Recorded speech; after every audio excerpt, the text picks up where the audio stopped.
अस्सलाम वालेकुम। 9th class physics chapter number 7 आज हम स्टार्ट करेंगे। चैप्टर नंबर 7 चैप्टर के नेम पे चलते हैं। सबसे पहला चैप्टर का टॉपिक जो है उसको बाद में डिस्कस करेंगे। सबसे पहले चैप्टर का नेम है प्रॉपर्टीज़ ऑफ मैटर। तो हम बात करेंगे इस चैप्टर के अंदर मैटर की प्रॉपर्टीज़ से रिलेटेड कि मैटर की खसूसियात क्या हैं। मैटर बेसिकली उर्दू में कहा जाता है मादे को। दुनिया में कोई भी ऐसी चीज़ जो वज़न रखती हो और जगह घेरती हो उसको नाम दिया जाता है मादे का। ठीक है, यहाँ पे मैं उसकी डेफिनेशन भी लिख देता हूँ। सबसे पहले मैं आउटलाइंस निकाल देता हूँ कि चैप्टर में हम कौन कौन सी चीज़ें पढ़ेंगे। हम मैटर्स के बारे में पढ़ेंगे, मैटर की करैक्टरिस्टिक्स के बारे में पढ़ेंगे, उसकी प्रॉपर्टीज़ के बारे में पढ़ेंगे, उसकी काइंड्स के बारे में पढ़ेंगे कि कितनी फॉर्म्स में वो एग्जिस्ट करता है। फिर हम मैटर को डिस्कस करेंगे कि उसकी प्रॉपर्टीज़ को, प्रेशर की यहाँ पे तारीफ़ करेंगे, डेंसिटी की तारीफ़ करेंगे, प्रेशर इन लिक्विड्स उसको जो है ना वो एलाबोरेट करेंगे, प्रेशर इन गैसेस उसको एलाबोरेट करेंगे। उसके बाद लास्ट पे हम एटमॉस्फेरिक प्रेशर की भी यहाँ पे बात करेंगे। ठीक है, ओवरऑल यानी कि ये टाइटल जो है वो हमारे पास लास्ट पे। इसके बाद प्रेशर से रिलेटेड ही यंग्स मॉडुलस लॉ जो है वो उसको डिस्कस करेंगे और उसके बाद जो है वो हुक्स लॉ जो है वो उसको भी डिस्कस करेंगे। तो चलते हैं सबसे पहले चैप्टर के जो है ना वो डेफिनेशन के ऊपर कि मैटर हमारे पास क्या है। मैटर को मैं अगर डिफाइन करता हूँ तो सच थिंग्स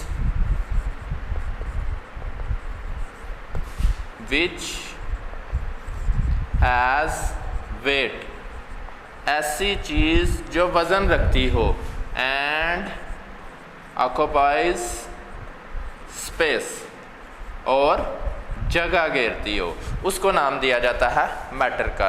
तो स्टूडेंट्स मेरे पास ये डेफिनेशन यहाँ पे मैंने लिख दिया कि ऐसी चीज़ जो कि वज़न भी रखती हो और जगह भी घेरती हो उसको नाम दिया जाता है मैटर का। जैसे ये मेरे पास मार्कर है, बोर्ड मार्कर। ठीक है, लेट्स सपोज जैसे मैं यहाँ पे खड़ा हूँ, मेरा वेट भी है, मैंने कुछ जगह भी ऑक्यूपाई किया हुआ है।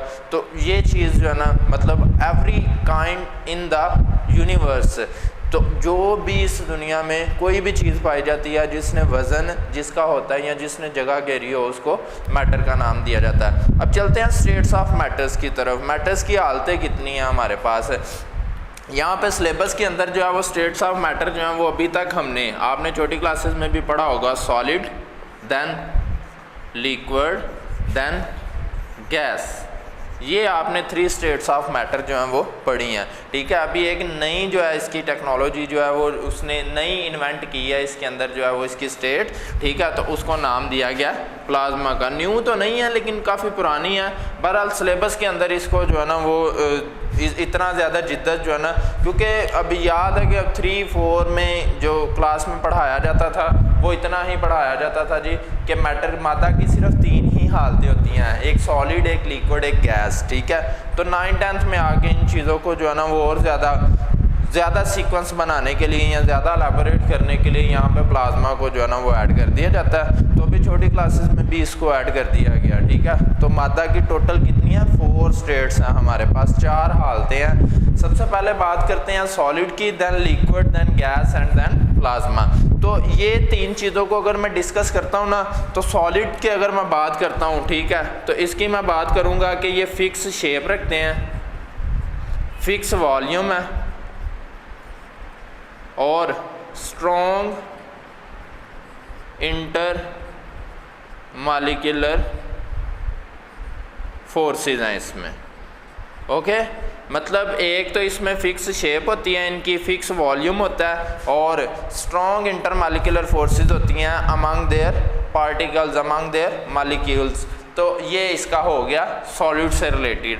अब यही चीज़ अगर हम लिक्विड में ले जाते हैं, ठीक है, तो लिक्विड की बात करते हैं तो लिक्विड की कोई फिक्स शेप नहीं होती है। ठीक है, तो no fix shape.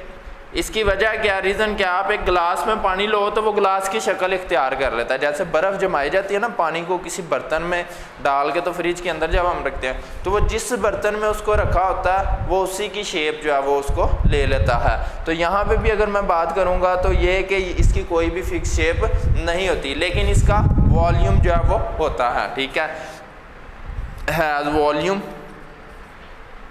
And then intermediate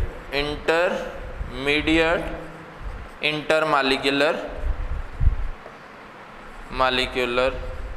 forces, यानी कि इसकी फोर्सेस जो है वो इंटर मालिक्यूलर फोर्सेस जो इसमें कशिश की फोर्सेस पाई जाती हैं मालिक्यूल्स के दरमियान जो है वो ना तो इतनी ज़्यादा हाई होती हैं और ना ही इतनी लो होती हैं, मिड बिटवीन मालिक्यूलर फोर्सेस होती हैं। अब यही चलते हैं जब गैस के ऊपर, तो गैस की भी यही शेप है। आप किसी सिलेंडर में गैस भरवाने जाते हो या बैलून इसकी सबसे बेस्ट एग्जांपल है। बैलून मुख्तलिफ शेप्स में हमें मिलते हैं, ठीक है। तो हम उसमें जब हवा भरते हैं, गैस उसमें भरते हैं, तो वो जिस शेप का बैलून होता है वो हवा भी उसी शेप को जो है ना वो अपने अंदर डाल लेती है। तो इट्स मीन्स के गैसेस भी जो है ना ये कोई भी शेप नहीं रखते, मतलब जिस चीज़ में इनको डाला जाता है, जिस चीज़ में इनको रखा जाता है, ये उसकी शेप जो है वो बना लेते हैं और इनका वॉल्यूम भी फिक्स नहीं होता, ठीक है। क्योंकि ये वॉल्यूम तो कहाँ पे होगा, जब गैस को हम सिलेंडर के अंदर रखते हैं तब तक तो वो है, ठीक है, लेकिन जब नहीं रखते उसको एक्सपैंड करते हैं तो वो हवा में सारी जो है ना वो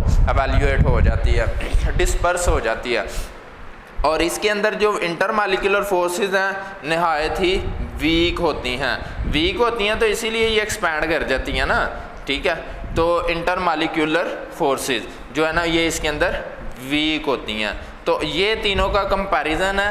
ये शॉर्ट क्वेश्चन में डेफिनेशन में भी आ सकता है कि मैटर की डिफाइन उसको करो, उसके बाद सॉलिड्स के मुतालिक बताओ कि सॉलिड, लिक्विड और गैसेज इनमें जो है डिफरेंस, वो सबसे मेजर डिफरेंस जो है इनको स्टेटमेंट बना के आपने बताना है। अब चलते हैं जी मैटर की जो फोर्थ स्टेट ऑफ मैटर है, ठीक है, जो अभी रिसेंटली बहुत ज़्यादा जो है ना मतलब इन है और इसके बारे में ये सबसे ज़्यादा मतलब इफ़ेक्टिव भी है। क्यों? इसके सबसे पहले मैं डेफिनेशन यहाँ पे लिख देता हूँ। द आयनिक स्टेट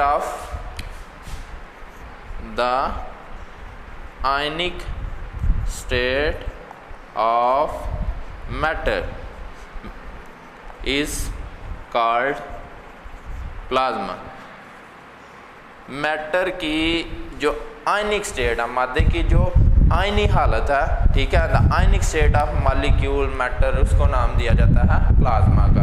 अब प्लाज्मा आयनिक स्टेट यहाँ पे जो है ना ये क्या चीज़ होती है, मैं चलता हूँ जी। लिक्विड के अंदर मैंने बता दिया, गैसेस, सॉलिड के अंदर बता दिया, गैसेस के अंदर बता दिया। जब गैस मालिक्यूल्स हमें पहले ही पता है उसमें इंटर मालिक्यूलर फोर्सेस बहुत ही कम होती हैं और उसके मालिक्यूल्स ऑलवेज रैंडम मोशन जो है वो करते रहते हैं, यानी कि मोशन की हालत में रहते हैं। तो यहाँ पर बात करूँगा प्लाज्मा जो है, जो आयनिक स्टेट ऑफ मैटर है, वो कैसे बनती है। तो गैस की हालत में जब उसको बहुत ज़्यादा हाई टेम्परेचर पर मुसलसल टेम्परेचर दिया जाता है तो वही गैस के मालिक्यूल्स जो है उनकी काइनेटिक एनर्जी इंक्रीज़ हो जाती है।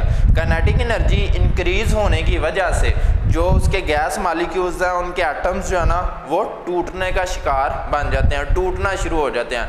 टूटने की वजह से वो क्या होता है, इलेक्ट्रॉन को लूज़ करते हैं। इलेक्ट्रॉन का लूज़ होना उस मालिक्यूल पे या उस एटम के ऊपर जो है वो पॉजिटिव चार्ज लाता है, वो पॉजिटिव चार्ज जो है वो प्लाज्मा कहलाता है, ठीक है। इसमें इलेक्ट्रोमैग्नेटिक जो रेडिएशंस हैं उनका भी तज़किरा अगर हम करें तो वो भी कहीं ना कहीं दुरुस्त होगा कि जो इलेक्ट्रिक और मैग्नेटिक फील्ड बनता है, ठीक है, कि इलेक्ट्रोस्टैटिक इफेक्ट्स जो बनते हैं वो भी प्लाज्मा होते हैं। जैसे अगर हम बात करते हैं नियॉन बल्ब की, फ्लोरेसेंट बल्ब, ठीक है, अगर मैं बात करता हूँ फ्लोरेसेंट बल्ब या उसके बाद बात करते हैं जी नियॉन बल्ब की, तो ये भी इसी की ही एक मतलब ये प्लाज्मा को ही डिस्क्राइब करते हैं।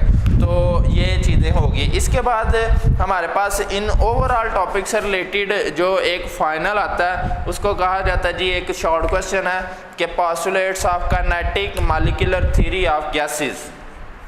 Kinetic molecular theory of matter, मादा की काइनेटिक मॉलिक्यूलर थ्योरी क्या थी। इसने दिए थे जी 3 पॉइंट्स। ये ओवरऑल मैंने इसीलिए पहले बता दिया, आपके सिलेबस के अंदर ये चीज़ पहले ये बाद में है, तो मैंने इसलिए उसको बाद में डिस्कस किया, पहले ये चीज़ें बता दूं, ठीक है। इन चीज़ों से हमने जो 3 चीज़ें निकाली हैं ना, 3 पॉइंट्स निकाले हैं, वो क्या हैं जी। सबसे पहले कि हर मॉलिक्यूल्स जो हैं वो क्या करते हैं, molecules have attractive force among themself. एक तो उसके पार्टिकल्स जो हैं वो उनमें कशिश की फ़ोर्स होती है। और उसके बाद एक और है कि वो पार्टिकल्स एवरी मालिक्यूल कंसिस्ट्स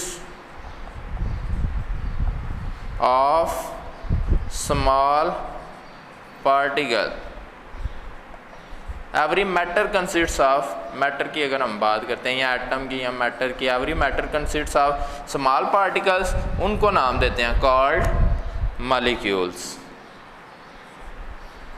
ठीक हो गया जी कि मॉलिक्यूल्स जो हैं, जो छोटे छोटे पार्टिकल्स हैं, एक तो वो मॉलिक्यूल्स कहलाते हैं। नंबर 2 पे उसने बता दिया कि मॉलिक्यूल्स जो हैं उनके दरमियान कशिश की फ़ोर्स होती है। और नंबर 3, यही मॉलिक्यूल्स जो हैं वो एग्जिस्ट करते हैं इन 4 स्टेट्स ऑफ मैटर जो हैं, solid, liquid, gas and plasma. तो आज का हमारा ये लेक्चर जो है, ये इसमें मैंने ये चीज़ें आपको बता दी हैं। टॉपिक का, चैप्टर का नेम क्या था उसके बारे में हमने डिस्कस किया।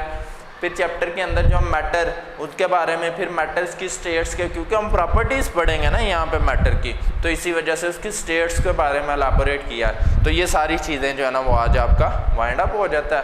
तो बस ये आज इतना ही था। अगले लेक्चर के लिए अल्लाह हाफिज़।